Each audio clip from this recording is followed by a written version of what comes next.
The standing, single-arm cable triceps kickback is an effective unilateral isolation exercise that targets the triceps on each arm independently to avoid muscle imbalances. By positioning your arm behind your torso, it helps the long head of the triceps reach peak contraction while also hitting the lateral and medial heads of the triceps with a good stretch. You can also complete the bent-over single-arm cable triceps kickback. Either way, completing the triceps kickback with cables creates constant tension throughout the full range of motion. Here's how to do it correctly. Adjust the pulley to a high position at approximately head height with no grip handle attached. While facing the cable machine, grab the cable column with your non-working hand for stability, then grip the cable by the cable stopper ball with your working arm.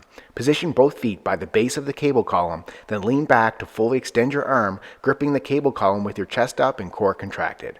Bend your working arm at a 90-degree angle, then pull your elbow back so it's positioned behind your torso. This is the starting position.